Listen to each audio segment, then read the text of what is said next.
opportunity to be doing management audits.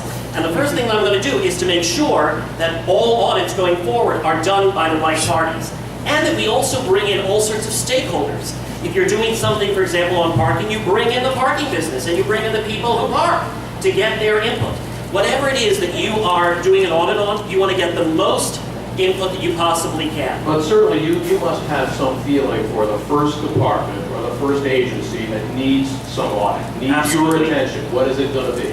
The first one is actually one that is required under the city charter, section 266. And there's actually an administrative, economic, and administrative survey that is required by the city charter to be done, a minimum of every 5 years, of each of the city's proprietary departments. And interestingly enough, the first one that is due, because it's going to be 5 years in September, is LAWA, is the airport. And of course we know that there are a lot of issues there at the airport, and it was a very extensive survey that was done. And I'm going to make it the most extensive survey and audit that has ever been done by the Comptroller's Office. Mr. Zine, what's the first thing you're going to do when you get in there? What are you going to audit? What are you looking at? The first thing I'm going to audit is the Los Angeles Police Department risk management.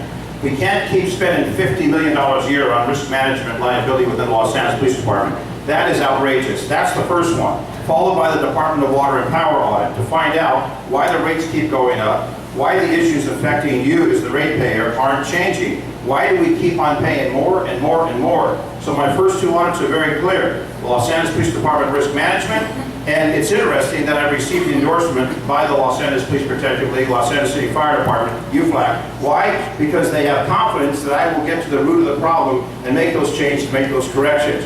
When it comes to finding those dollars, those precious dollars that will come back, that's what we need to do. So the Los Angeles Police Department Risk Management issue, and secondly, the Department of Water and Power. Those will be my first two audits. That would be a primary as soon as I get in that office. Okay, we're moving into the next part of the debate, and that is candidate on candidate question. Mr. Zine, you go first.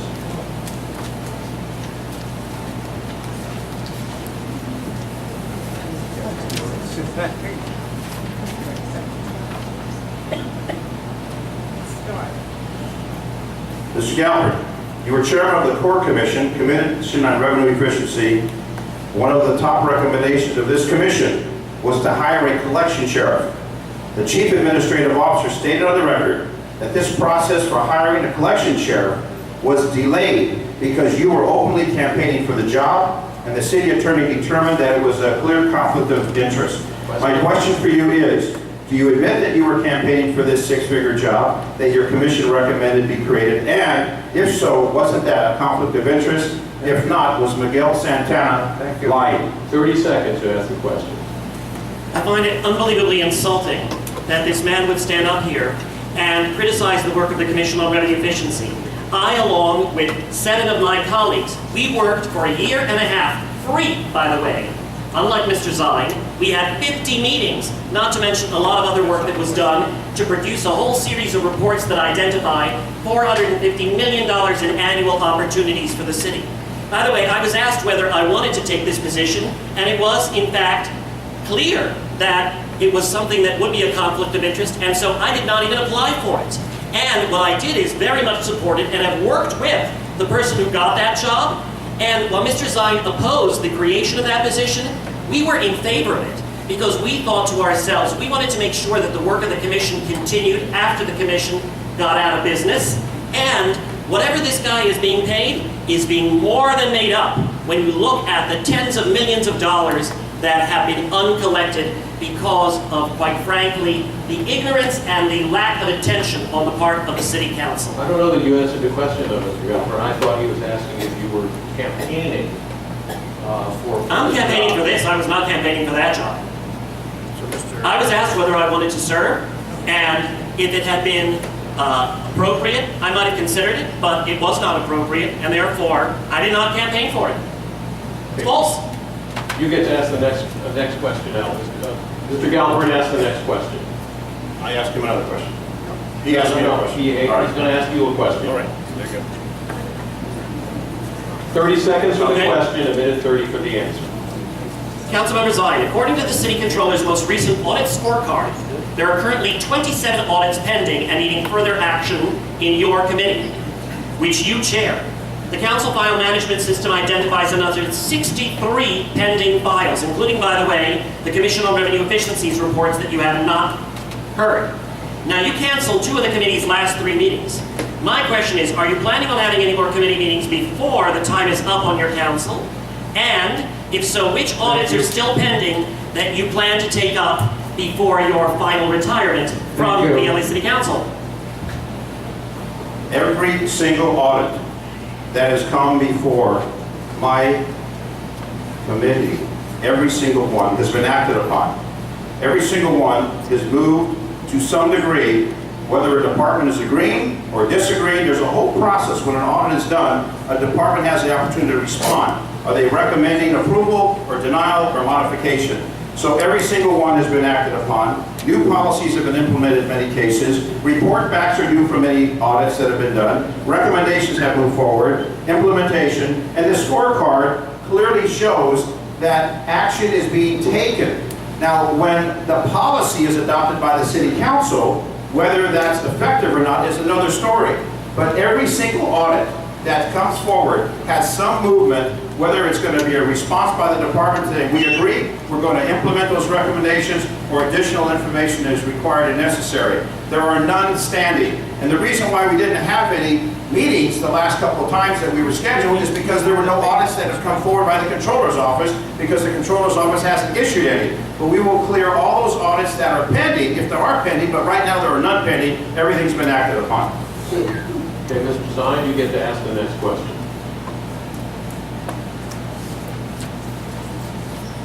I have been on the City Council now for 12 years. I've taken hundreds of controversial votes, ranging from the recent trash franchise issue, plastic bag ban, LAX expansion, pension reform, medical marijuana, fire department deployment, and countless others. I can't remember a single time that Mr. Galpern has come to City Council to testify in support or opposition of a single controversial issue. Am I incorrect? If so, Mr. Galpern, please correct me and let me know what controversial hot button issues you come to council and wait on. I'd be more than pleased to correct you, actually. And if anybody goes onto my website, perhaps it's a shameless plug, ronforla.com, what you will see is a number of links to both audio and to video of me testifying at a variety of different LA Council committees and at the LA City Council itself. Unfortunately, the reason I think that Mr. Zine perhaps does not recall this is because he, like some others on the council, but perhaps worse than any of the others, is up there and quite frankly not listening when people come, not listening to public comment, not listening to the input of the department managers. Because if he had, he would actually have heard what I had to say and also been one of those who, rather than standing in the way of progress, would have moved quite a number of the recommendations of the Commission on Revenue Efficiency, most notably. And that has been a tremendous loss for the city that these have not moved forward, and I intend to make sure that they do as the next controller. Mr. Galpern, you get to ask the next question.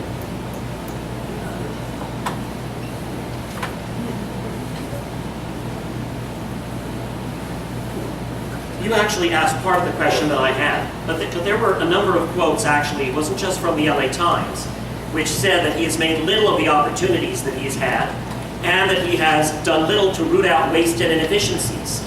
City Watch said he would not be an agent of change. Why is it that you seem to think you would be an agent of change when you've been there for 12 years and have not brought about change, and in fact been responsible for the financial mess that we are in? Well, talk about an agent for change. When the city spent $1 million for the Michael Jackson Memorial, I was the one that went after AEG to collect that $1 million, and we received $1 million into the general fund because I'm the one that pursued it.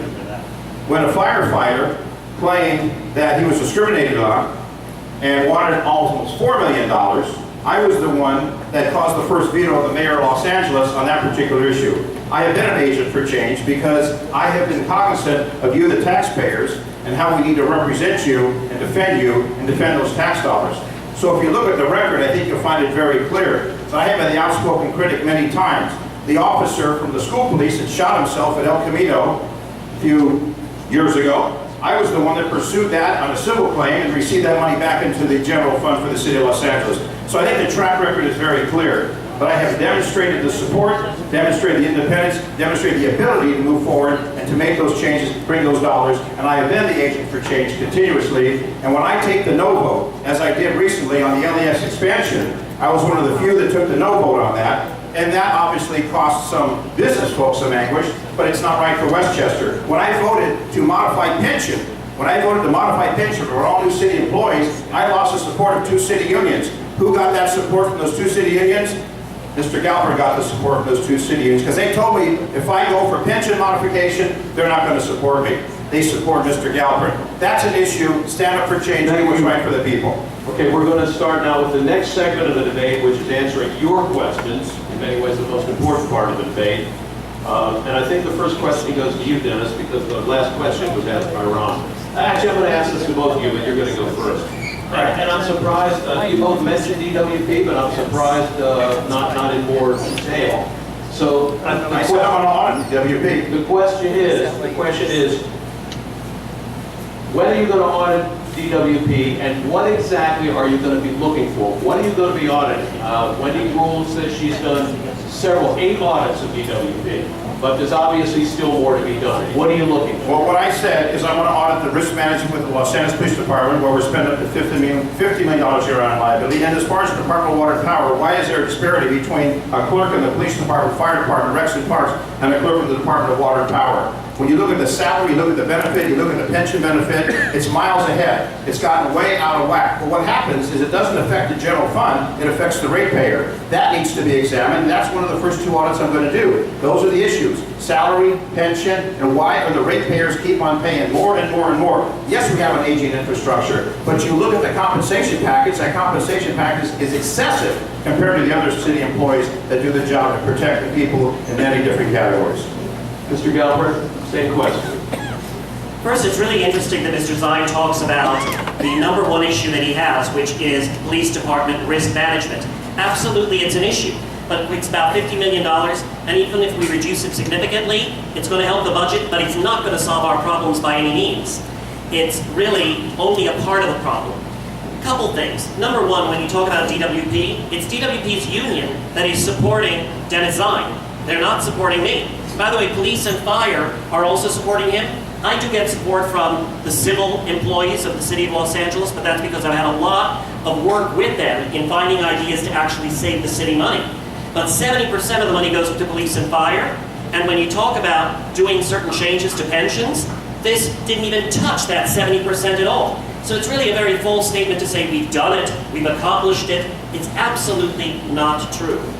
What I'm going to do when I audit DWP, and by the way, that is also required, as I mentioned, under Section 266 of the city charter, and that one, by the way, is due by law on February of 2014, and I intend to get it done on time, is to look at those salaries and the salary disparity that has been allowed to go on for the last 12 years with Mr. Zine as a council member. I'm also going to look at all these various types of monies that the DWP gives for energy savings and for putting solar installations, great things, but we're not getting our money's worth by any means. And by the way, a lot of that money is going within the city family, not available to other businesses. Thank you very much.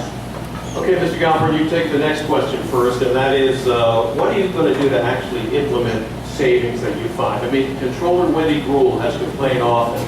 She does all these audits, she uncovers waste, fraud, and abuse, and that no one ever does anything about it, including, she says, the city council. What are you going to do to make sure that your audits are implemented? There are a lot of approaches to actually seeing that audits get implemented. And part of it is sometimes you've got to get out there and you have that press conference and you say, isn't this awful, this has to be fixed. But there's a lot more. There's about how do you work with the department managers often before an audit happens to say, you know what, we know you're not going to look all that good, what can we do to fix this problem right now? It's about looking to change the whole system of incentives and disincentives in the city right now. Because by the way, if you're a department manager, you find a way to save money, what's going to happen to you next year? You're going to get your budget cut. And so we have to change a lot of different systems in the city in order to make sure that these kinds of audits actually get implemented. But I've always looked for very practical solutions, very doable ones, working actually with the city attorney's office, before the matter comes before council, so that you don't have this whole report back that takes a year, and then by the time they actually come out with the report, they forgot what they even actually asked for a report about. And it's also about putting on the website in real time all of the various recommendations. We have some of that right now, but to do it in a way that helps each and every one of you track what it is and what the results have been. And to make sure that each and every person in the city of Los Angeles has a chance to have input into that process and to make sure that it really is accomplished. I want to follow up on this if I can. What is the problem? I mean, some people, I have read that the problem is that during charter reform, that actually some of the information power was taken away from the controller's office. Is there anything you can do other than the bully pulpit? Oh, I think there's a lot that you can do besides the bully pulpit. Look, one of the problems in the structure of the city of Los Angeles is that when you look at, for example, the county of LA, and they have a much better budget right now, they're not in the same mess that we're in, you can actually look at how things are organized, you can chart it out. When you look, quite frankly, at the city of LA and its function, it looks more like a Miro painting with a lot of dots all over the place that are not necessarily connected. Having said that, if you have the willpower, look, as chair of the Commission on Revenue Efficiency, I didn't have any power on paper, but I believe that you can get that by doing something. Mr. Zahn, I want to give you a chance on that one as well. The question is, what are you going to do? The question is, it appears that the Controller's Office doesn't really have any authority to implement its findings. And again, I said Wendy Rule complained that the City Council often ignored what she came up with.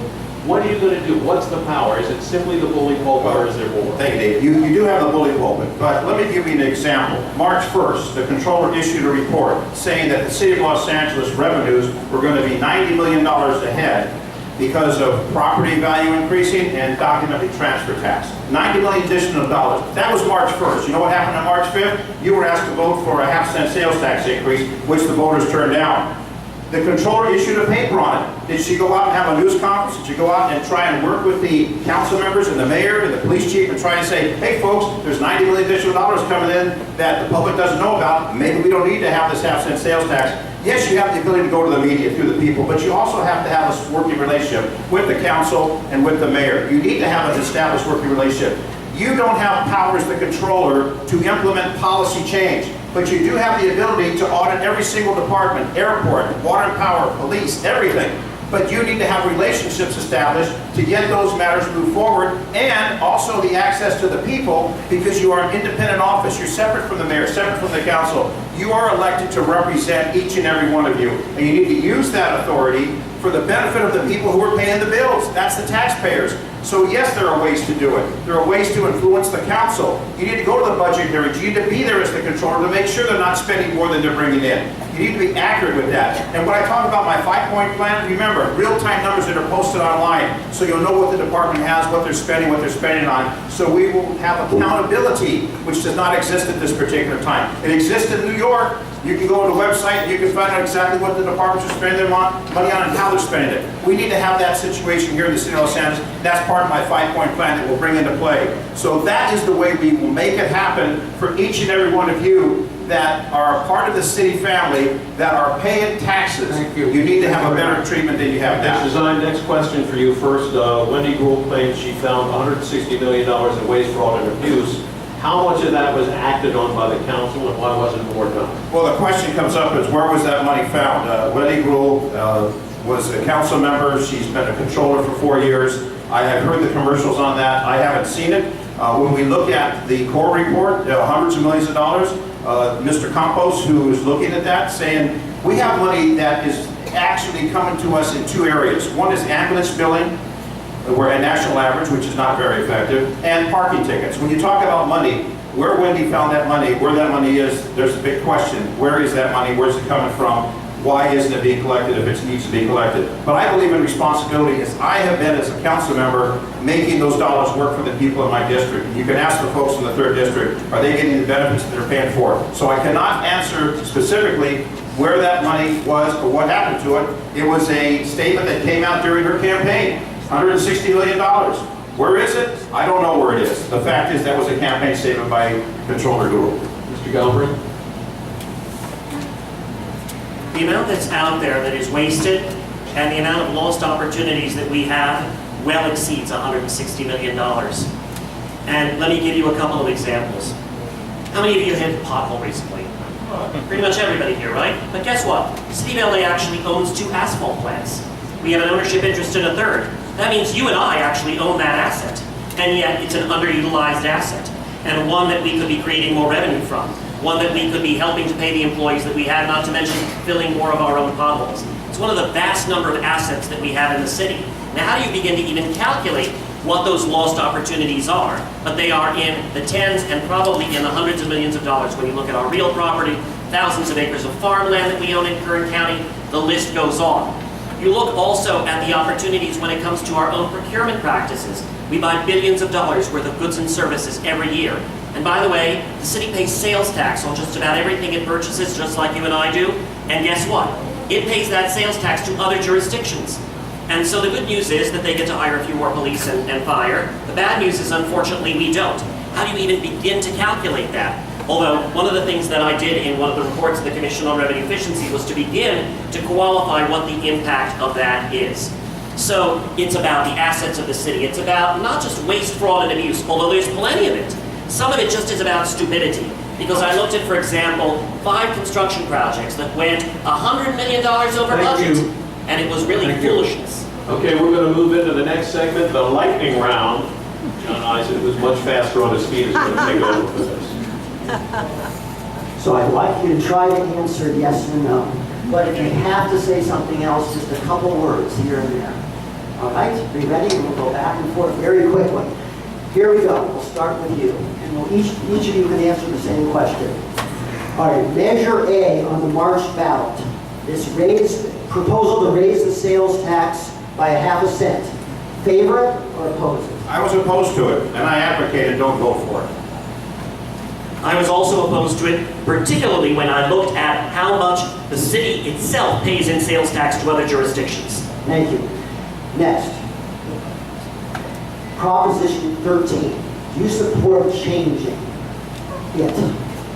Prop 13 actually is something that really has been vital for a lot of particularly Yes or no? older people. Pardon me? Yes or no? Changing the proposition? Yeah. Not at this time. I could get into detail about No it. detail. Go ahead. As I understand, this is a yes or no answer. Yes. I am not in favor of changing Proposition 13. It will hurt the homeowner.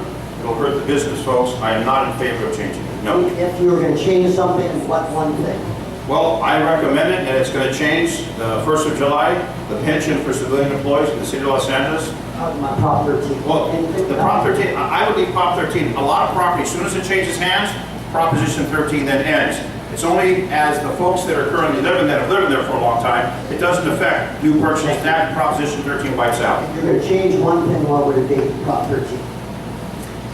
I would change actually a definition that is a technical aspect of the Revenue and Taxation Code, Section 11911, which there was actually an interesting article about in the LA Times in terms of what the definition is of a change of ownership within a legal entity that the legislature decided was when more than 50% was transferred to a transferee.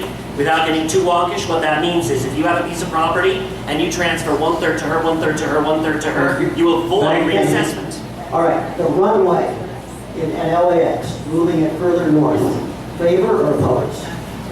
I've taken no position specifically because the city charter requires that there be an audit that is going to be done this fall, and the audits of the controller need to be non-political. And that's why I've decided to make sure that my audit is clear.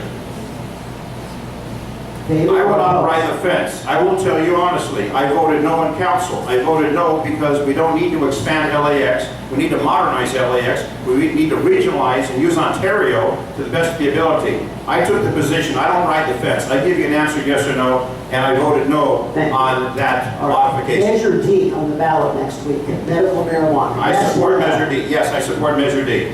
You support Measure D, yes or no? I generally support it, but I am very troubled by the fact that A, the city council abdicated so much of its responsibility when it comes to issues of medical marijuana, number one. And number two, you see this terrible proliferation all over town. And number three, that we have left this to the voters to decide on 3 very confusing measures. Measure F, yes or no? Favor it or not on the ballot? Another medical marijuana measure on the ballot next week. Yes or no? Generally, no. I don't need to waver generally. I support Measure D. Measure D is going to limit the number of medical marijuana facilities in the city of Los Angeles. That's what it will do. It will eliminate the proliferation. And there's 3 measures on the ballot. I support Measure D. I encourage people to vote for Measure D. There have been lawsuits, there have been initiatives. The fact is, support Measure D. That'll be the most common sense approach on medical marijuana. If the city needs to raise taxes, which tax should be raised? I don't believe we need to raise any taxes. If we've got $42 million stashed away at DOT, how many other millions of dollars are stashed away? If we've got additional $90 million coming in from property that's being sold, what about that? I do not support raising taxes. I support leading government, as I have done in my own office. Lead government and get the dollar down to the people and quit raising taxes and quit raising fees. We are out of control with fees and taxes. If taxes need to be raised, which tax should be raised? I have also not been in favor of raising taxes because I see hundreds of millions of dollars a year in opportunities to save money and to get much more efficient. And you have to do that before you dare go to the taxpayers and ask for more tax. The gross receipts tax for businesses, should it be eliminated? Gross receipts tax has been grossly unfair on many levels. I generally favor eliminating it, but you can't do it in one day because it's $450 million a year. If you got rid of it tomorrow, it would leave an awfully big hole. So it's something that has to be transitioned out. We are modifying gross receipts tax. We've done it for car dealers. We lost 100 car dealers. We've modified it. No more gross receipts tax for car dealers. I'm on a committee with the city council to examine gross receipts tax and how we can reduce the business tax so we don't have vacant storefronts along our corridors. Councilman Inlander was here a couple months ago talking about a parcel tax for repairing streets. $3 billion $3 billion. for the next 30 years. Favor it? I do not favor it. I do not favor it. We need to pave the streets, fix the sidewalks, and trim the trees with the dollars that we have. We don't need to impose a tax on you folks for the next 30 years where they're going to only take care of a percentage of those streets that are failed and the rest will be ignored. And you'll have that liability on your bill for 30 years to come. I'm opposed to it. Number one, bonds are supposed to be used for infrastructure typically. They're not supposed to be used for maintenance. And what we're talking about is a tremendous amount of deferred maintenance. What I've also seen that we do not yet have is looking at what are our costs per mile to pave here in Los Angeles versus other cities. And until we can do those matrices, I am not for yet another bond. Do you favor or oppose full public financing of campaigns? In an ideal world, that might be really kind of interesting, but then you've also got the independent expenditures, which are essentially drowning out even what many of the candidates are raising. So I don't really see that as being a silver bullet, as it were. It's an interesting idea, but I just don't see how it works. The dollars that go into public financing come out of your tax dollars that pay for police and fire and other aspects of the city service. I do not support that. It's money come out of your pocket that could go to other services for you and businesses in the community. It's all tax dollars. Those tax dollars need to go to a better purpose than financing political campaigns. In a couple words, if that's possible. It's possible. I don't know if it's likely, but it's possible. Unlikely. What is the major policy difference between the two of them? The major policy difference is, I believe, in streamlining the system, making the system accountable, and using that experience from law enforcement, using that experience as a council member, using that experience of having a council district for 12 years, and putting that into play as the controller, taking all that knowledge, that experience, and putting that into play as a controller. That's the big difference that we have. Major policy difference between the two of you. It's good to be a police officer. It's even good to be a city council member. But these are not what qualify you to be a city controller. What qualifies you is an understanding of finance, of being able to read financial statements, of being able to do audits, of being able to understand how you change management of organizations, how you run a business, because the city of LA is a multi-billion-dollar business, and we need to start running it like one. Name one policy that your predecessor did well, and one that your predecessor didn't do so well. Predecessor as in the current city controller. Well, there have been some fine audits that have been issued by the current city controller.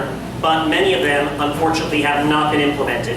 And again, you've got to look to the City Council, and particularly the Audits and Governmental Efficiency Committee, where we have evidence of the fact that good audits have gone to die, and quite frankly, the audit scorecard of the controller and the council file management system of the city itself underline that and prove it. Same question.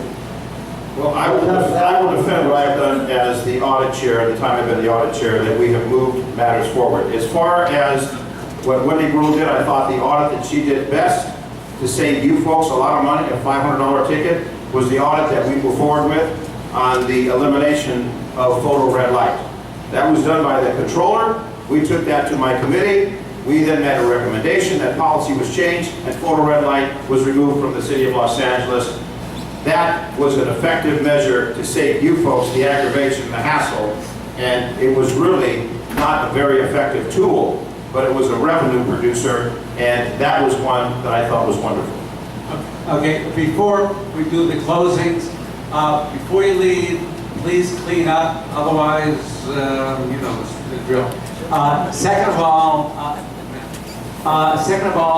we're going to have the drawing for the case of Casablanca lunch, and then we want you to agree with the candidates and learn more from them. Thank you. Well, time for closing statements. Mr. Galper, you're going first. 2 minutes. You have a very important choice to make between now and the 21st of May in terms of the next controller for the city of Los Angeles. And it's a really serious choice. I have to say I'm a little bit biased. I think it's the most important job in the city of LA because you can be a council member, you can be mayor, and if the city's finances continue to be in the mess that they are in, then we continue to see city services suffer, and we continue to see an erosion of the quality of life in Los Angeles. And that's why it's important that you look to what are the candidates' qualifications for the job. And you can look, in my case, to what the LA Times has to say, what the Daily News has to say, what the two former controllers of the city of Los Angeles have to say, in terms of what it is that actually qualifies you for this job. I see tremendous opportunities to change the culture of the city of Los Angeles, to make it much more entrepreneurial, to not keep doing things the same way that we've been doing them over and over and over again. And if you do not make a change now, then it may be too late. And we will see a continued erosion of our city's finances.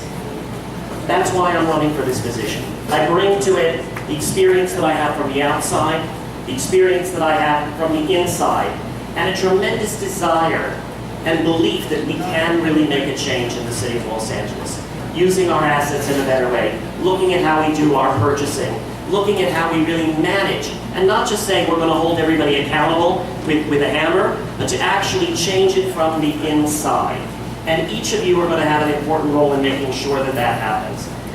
I'm really proud to have come out #1 in the primary, and actually with half the money that was spent by Mr. Zine. And I intend to do the same thing on May the 21st. And then the really hard work will begin, which is of remaking the city of Los Angeles to serve each and every one of us. I see the red sign, and I thank you so very much for the opportunity to be here tonight. Why Dennis Zine? Well, if you look at how I run my office, we've saved $1 million plus over the last 12 years, and we're investing in the community. We have purchased items for the fire department, the police department. We have paved streets, fixed sidewalks, trimmed trees in my district because we've been able to save money. I know how to run an operation. I know how to run an operation in a very successful manner. That's why, because I know how the system works. I don't need to be trained. I don't need to learn how the controller's office operates. I don't know how to learn how to deal with city council, the mayor, and the other departments within the city of Los Angeles. I've already established those relationships. I know how to get it done. My proven performance record speaks for itself. Why would I have a surplus of dollars in my office? Well, because we're fiscally responsible. I took a 10% pay cut. Why? Because the city was facing some financial difficulties. But our new budget, $7.7 billion plus the other 42 that they found, and the 90 billion, etc., we have a 5% reserve fund. Our city is not on the verge of bankruptcy, as some people say. I took the courage to vote to modify the pension starting July 1st for all new city employee civilian. We've already changed the pension for police and fire. You've got someone who's got experience, dedication, enthusiasm, and ability to deliver for each and every one of you, a taxpayer. Each and every one of you is a taxpayer in the city of Los Angeles. And if you want a better city, you're going to get a new mayor. Whether it's Wendy or Eric, you're going to get a new mayor. You're going to get a city attorney. You're going to get new council members. But have someone in that position as controller who knows how the system works and how to make it work better, how to go to those departments and make it more efficient, more responsive. That's what I bring to the table. I didn't just sit around for 12 years and twiddle my thumbs in City Hall as a council member. I did my job as a council member, and I will take that experience, that dedication, and that ability to the controller's office, where each and every one of you will say, you know what, we have a better city. City's better run. We don't have vacant storefronts. We have storefronts that have activity. In my district right now, we're building a huge project at Topanga and Victory Boulevard. Why? Because we have an investment in the infrastructure of the city. A new Costco, new development. I appreciate your vote. May 21st, God bless you. Thank you very much. I want to thank our candidates. I want to thank our timekeeper, very important. I want to thank my partner, John Eisen, for the lightning round. I want to thank my muscle over here all the time, keeping everyone honest, very close. And thanks to the Sherman Oaks Homeowners Association for allowing me to be part of it. David? Thanks to a fabulous moderator. Thank you, Dave. Okay, Jules, come on here and let's get a winner. And then, please clean the table.